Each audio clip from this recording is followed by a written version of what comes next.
Ancient discovery. Proof that Moses and the Promised Land are true? Moses is a central figure in the Hebrew Bible, revered as a prophet, lawgiver, and leader who guided the Israelites out of Egyptian bondage. His narrative unfolds across several key events. 1. Birth and early life. Born during a time when Pharaoh decreed that all Hebrew male infants be killed, Moses was hidden by his mother. Placed in a basket along the Nile River, he was discovered and adopted by Pharaoh's daughter, growing up within the Egyptian royal household. Second flight to Midian. As an adult, Moses killed an Egyptian taskmaster who was beating a Hebrew slave. Fearing retribution, he fled to the land of Midian, where he became a shepherd and married Zipporah, the daughter of Jethro, a Midianite priest. 3. The burning bush. While tending sheep on Mount Horeb, Moses encountered a bush that burned without being consumed. God spoke to him from the bush, instructing him to return to Egypt and lead the Israelites to freedom. The 10 plagues. Moses, with his brother Aaron, confronted Pharaoh, demanding the release of the Israelites. Pharaoh's refusal led to a series of 10 divine plagues upon Egypt, culminating in the death of all firstborn Egyptian males. This final plague compelled Pharaoh to relent. 5. The Exodus and parting of the Red Sea. Moses led the Israelites out of Egypt. Pursued by Pharaoh's army, they reached the Red Sea. Through God's power, Moses parted the waters, allowing the Israelites to cross on dry ground. The sea then closed upon the Egyptian forces, ensuring their escape. 6. Receiving the 10 Commandments. At Mount Sinai, Moses ascended the mountain and received the 10 Commandments from God, establishing the covenantal laws for the Israelites. 7. Wilderness wanderings. Due to disobedience and lack of faith, the Israelites wandered in the desert for 40 years. Moses led them throughout this period, providing guidance and leadership. 8. Moses' death.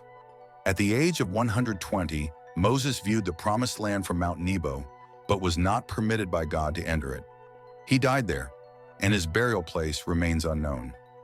Archaeological findings related to Moses' narrative. Recent archaeological discoveries have provided intriguing insights that some believe correlate with the biblical account of Moses in the Exodus. Ancient city of Zanoah. Excavations by the Israeli Antiquities Authority in Zanoah, mentioned in the Old Testament, uncovered artifacts over 3,200 years old, including stone walls and pottery. A broken jar handle bearing the name of a biblical king was also found, potentially supporting the timeline of the Israelites' arrival in Canaan around 1406 to 1407 BC. Altar at Jabal al-Makla. An ancient altar composed of uncut granite stones at the base of Jabal al-Makla has been discovered, along with remains of small marble pillars.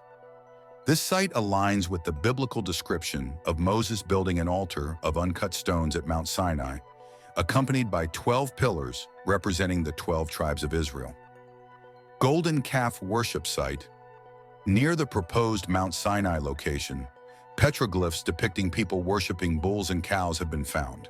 These carvings are concentrated in this area, suggesting a possible link to the biblical account of the Golden Calf incident in Exodus 32.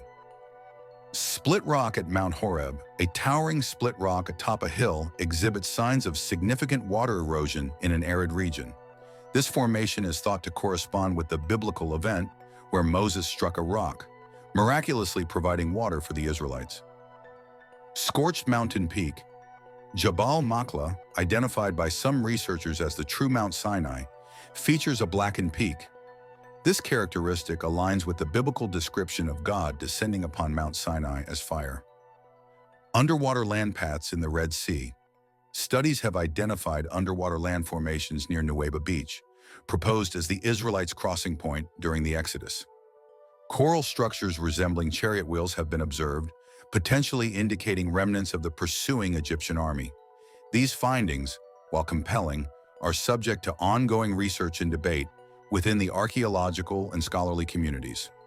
They contribute to the broader discussion regarding the historical underpinnings of the biblical Exodus narrative. I hope you enjoyed the video and found it helpful or entertaining. Let me know in the comments. Make sure to hit that subscribe button and turn on notifications so you never miss an upload. God bless you. Amen.